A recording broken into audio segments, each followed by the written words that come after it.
Okay, so today I'm reviewing the Propella 9S Pro electric bike. I like the name of it, but you might remember earlier this year I reviewed the Propella 7S bike, but this one is more of an upgraded version of that bike, and it does cost a few $100s more. And this bike comes in at the normal price of $16.99, but at the time of this video, it is $15.99. So what you're getting with this bike is a really good city commuter type of bike. It really blends in well in urban environments. You can tell by the styling of this bike, it does look a little bit more like a traditional bike, unlike some other e-bikes that I've reviewed here recently. And also this does have the same black and blue color scheme as the Propella 7S, but on this bike, it's a little bit more heavier on the black side. And you really see this with the matte black rims on the tires of this bike compared to the bright metallic blue rims on the Propella 7S, as I'm showing you here. And so I like those metallic blue rims, but I really do love the matte black. It's more of my style. And you will see some, blue scattered around the rest of this bike though, around the handlebar grips and also through the seat and different places on the frame. But generally the design of this bike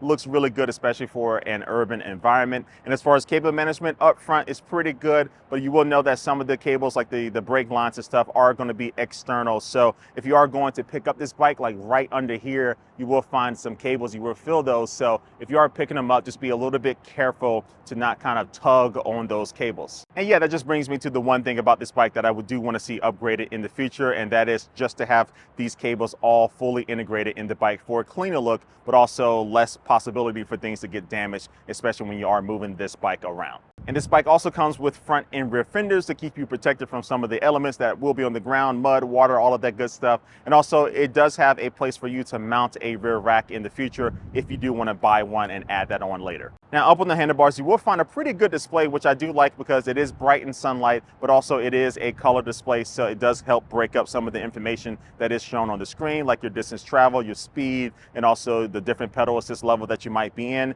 And also integrated with the display, you will see some buttons on the left that will allow you to control it. Now this bike also does come with a 9-speed Shimano derailleur, so I can drop it down to maybe like 3, and this is a decent hill, not super steep, but this thing eats it like butter. I'm not working hard at all. You can drop it down even a little bit more. I'm at gear 3 now, and this makes it even better. And this 350 watt motor is just enough power for being able to get you through a lot of tough situations, and also to just being a really good, small, quiet hub motor. And let me shift back up here. But yeah, when you do need more power, this motor also peaks out at 500 watts. So it gives you a little bit extra oomph when you do need it, but 350 watts is really perfect for city riding and park riding like I'm doing right now. Now, one thing I will say is that I'm at like 9 right now as far as the shifter, and the pedaling is a little looser than what I want. I would like to see it a little bit tighter. It's not something that's too bad, but it's something I did notice. I would like a little bit more resistance at these higher gears, but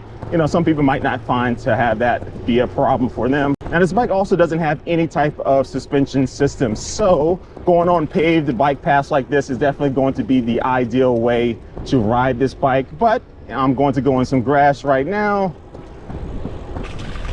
The 2-inch tires aren't bad, right?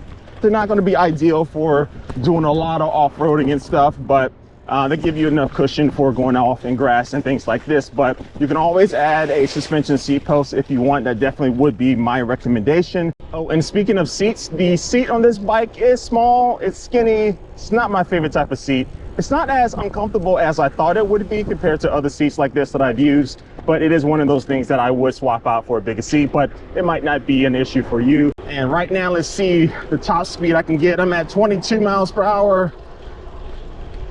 And I'm working pretty hard. So when I do want to get to that top speed and kind of cruise around, 21 miles per hour is kind of what I'm looking at. And because this bike does not have a throttle, I'm not going to do my typical speed test because that is not necessary. Now you're also getting hydraulic disc brakes with this bike, and I'm going to test them right now.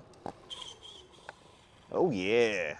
Really good stopping power. So I love hydraulic disc brakes, especially at this price point. You don't always see that, but these brakes are really good. They've been quiet right out of the box. I haven't had to do any adjustments, so I'm very happy with the brakes.